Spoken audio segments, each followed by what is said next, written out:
গামারকুণ্ড থেকে সিউড়ি আসার পথে একটি যাত্রীবাহী বাস নিয়ন্ত্রণ হারিয়ে মাঠের মধ্যেই পড়ে যায়। দুর্ঘটনায় প্রায় 20 জন যাত্রী আহত এবং গদাই ভান্ডারী নামে একজন বাসের নিচে চাপা পড়ে ঘটনাস্থলেই মারা যায়। বাড়ি নবগ্রামে। মৃতের ছেলে সুমন ভান্ডারীর কাছে থেকে জানা যায়, গদাই ভান্ডারী একটি শিশুকে নিয়ে আজ সকালে সিউড়িতে ডাক্তার দেখাতে আসছিলেন। পথে হঠাৎ বাসটি নিয়ন্ত্রণ হারিয়ে দুর্ঘটনাটি ঘটে। খবর পেয়ে সিউড়ি থানার পুলিশ ও দমকল বাহিনী দ্রুত ঘটনাস্থলে পৌঁছে আহতদের উদ্ধার করে সিউড়ি সদর হাসপাতালে নিয়ে যায়। বেশ কয়েকজনের অবস্থা আশঙ্কাজনক বলে জানা গেছে। এই দুর্ঘটনায় পরিবারে নেমে এসেছে শোকের ছায়া এবং এলাকায় চাঞ্চল্য ছড়িয়েছে।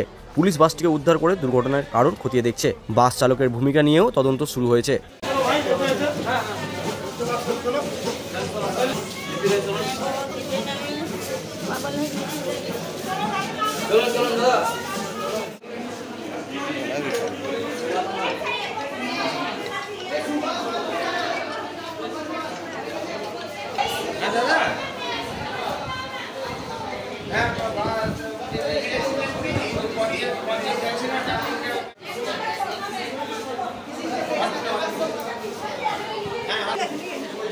আপনারাও বাসে ছিলেন?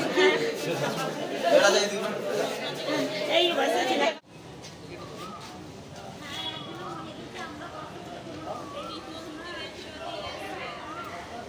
রক্ত আমাদের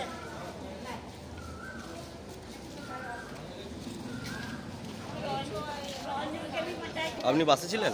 আমি বাসে ছিলাম, আমার ওই শোনা ছিল।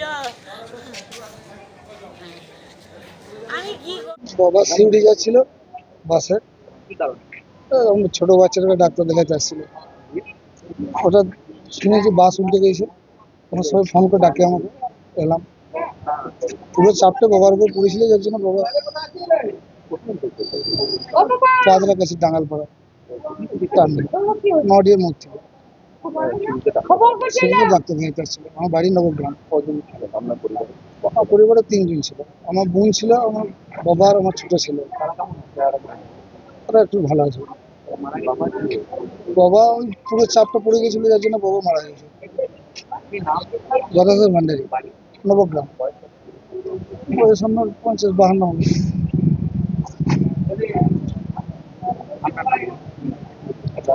আমার নাম সুমন ভান্ডারী। দেখুন, আমি তো ছিলাম না, আমি বলতে পারবো না। হ্যাঁ,